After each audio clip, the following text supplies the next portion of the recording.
Hey, Steve Basic Architect. Yeah, we are taking a walk this afternoon out at our New Age Estate project. You can see a lot of the siding, pretty much done. We have one section of board and batten that we have to do here, but I thought we would take the afternoon, we'll do some progress walks and get you caught up on progress out here. But today there's a little bit of a twist.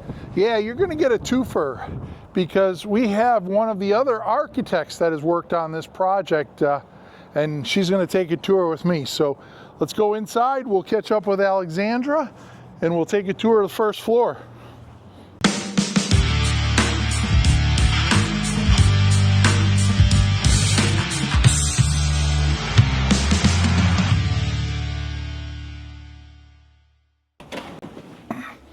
All right, front door.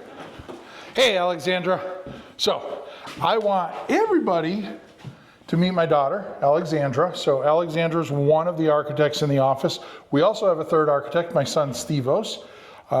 So the three of us make up Steve Basic Architect, and it is no better privilege than to have your kids working with you. And it's a great day for me because I love walking and talking about what I do and sharing those moments with my children. So we definitely have a lot of fun in the office. I'm excited to show you guys around the New Age Estate and see the progress that's come along in the last couple of weeks. Yeah, I say, why don't we start in the garage over there and we'll just make our way across the house. So let's get started. All right, everybody, so you can see we're standing here in our 3-car garage. If you look over at this wall, you can see the insulation is pretty much done on the interior of the garage, minus this wall. That's because we're waiting to put in the batteries on the exterior. So why don't you talk to us a little bit about how we're doing that? Yeah, so the batteries get mounted on the outside. If we wanted to mount them on the inside, we have to have 3 feet. We need bollards. The garage would have had to get probably about another 4 foot bigger. The homeowner, opted for, can we just put the batteries on the outside wall, which is perfectly fine.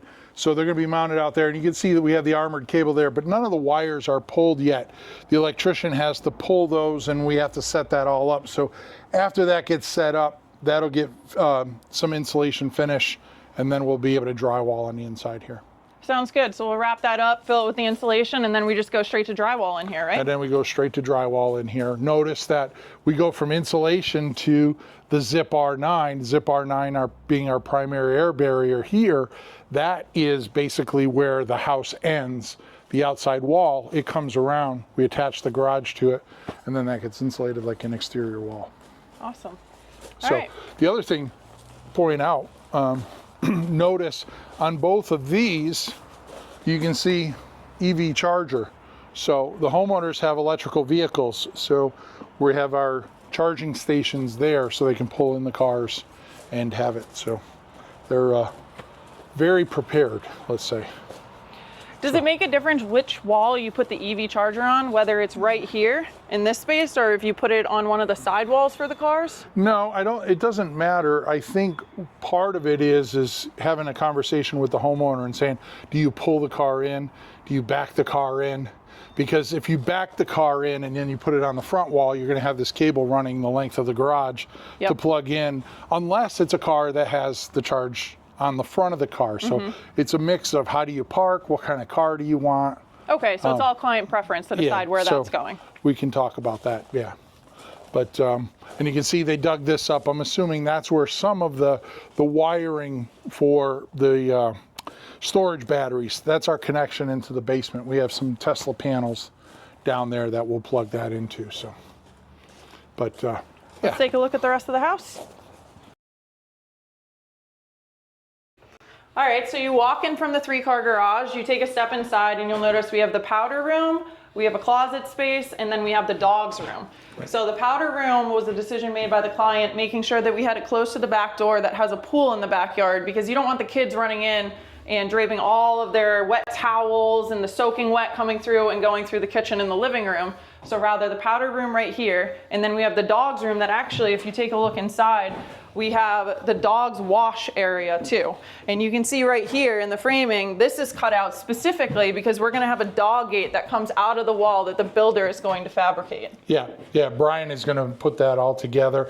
It's actually gonna roll on a wheel, but have basically drawer hardware that is an extension slide, so it'll come out. It'll come out all the way to here to block the dog out. To block the dog out, so the dog is restricted to the mud room, the powder room, and the dog room. All right, and as we continue through the house, you'll see first thing we hit is the pantry. You see these brackets that are coming out of the wall. This is for our open shelving. So the way that these brackets work is you have this horizontal member that goes into the wall that's actually welded inside to a vertical member that's then attached on the side into the stud framing. And so you can see we have multiple of those to be able to hang all our shelving for the pantry. On there, yeah. And you can tell where the stud is because you can see the screws there. So these basically, like Lexi said, these get mounted to the side. They're not the angle that comes down in front of the stud because then it's really hard to install those with the gypsum board, right? Because they're going to take the place of the gypsum board. So by putting them to the side, you literally only have to cut that hole and slide it over that. So awesome. Yeah, let's check out some of the main rooms. You can just, all right, so we're in the kitchen. We have the dining room, family room, front entry. I mean, this is the main living space in the house. Yeah, so I can see that the drywallers came in, except it's not your normal drywall, it's blue board, if I'm right. Why don't you talk to me about the difference between that? Yeah, so here in New England, we call it drywall still, but it's actually what we would term blue board. And it doesn't get the standard joint taping and screw head finishing. They actually do a full veneer skim coat on the whole thing. So it's kind of like what other people across the country would consider a level 5 finish. That's our standard practice here in New England. So they just do a plaster over the whole thing. The benefit is it's a one-shot deal, right? They'll have a couple guys in here, guy mixing plaster, a bunch of guys doing the plastering, but when they're done and they walk away, they never come back. So as opposed to if you treat the joints, you have to put a scratch coat on, then you can sand it, and then you have to do another coat at, a day or two later when it dries. So there's this whole sequence of events. Okay, so they just knock it all out at once. They knock it all out at once. So they have, this company in particular, it's not unlike most companies in New England where they have a hanging crew and then they have a plastering crew. So the plasterer never hangs a board. The guys that hang a board never do plastering. They're totally different unions, different groups. So, yeah.